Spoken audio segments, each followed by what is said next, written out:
Okay, so I'm going to do a few of these with you today, and then you should be able to do the rest on your own.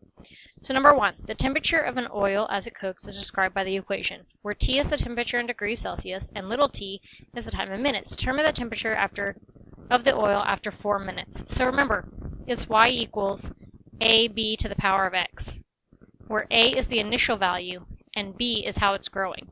So growing would be 1 plus R and decreasing would be 1 minus R.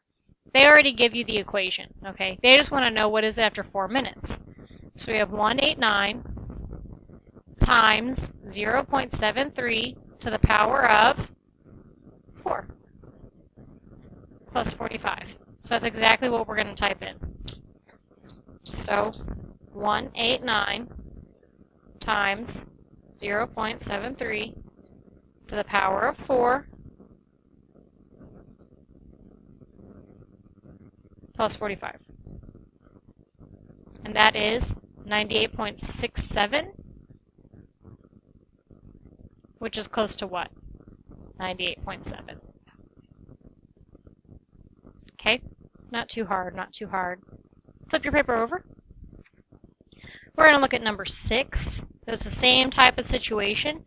So they give you the equation, and they want to know how many roaches will there be after 6 days. Okay, so this n we're going to make, what do you think? 6. So P equals 1 times 50 to the power of 6. So 1 times 50 to the power of 6. And that gives us, remember this, 15625, 1.5625 e to the power of 10. Remember that means you're going to move that decimal over 10 times.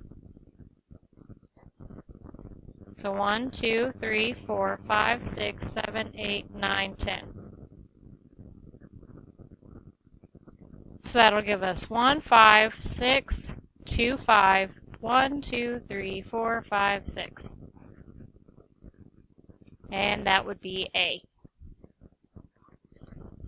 Okay.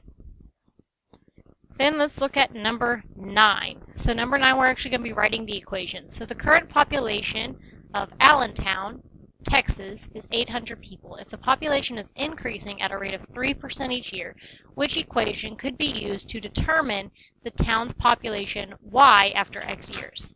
So it's y equals ab to the power of x. A is the initial value. What's our initial value here?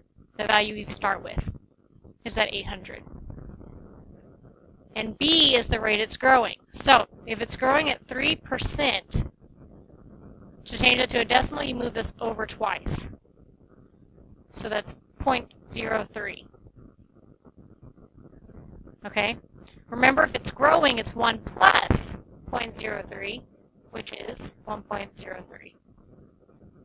Okay? So that's what we're going to write here. 1.03 to the power of x. So which one says that? This one. Be very careful that you do the 1 plus or minus, because it does have the other option here. Okay, you should be able to do the rest of this on your own. Be sure you're actually doing it, not copying answers or just guessing, because again, it will be in your STAR test, and if you fail your STAR test, you will have to keep taking it over and over again. After you submit your answers and turn in this paper, do your STAR test questions, your STAR makeup questions, the corrections. Your STAR tests are in the back, and the videos are uploaded for you to watch. Remember, those are going to be your warm-up tomorrow. Good luck.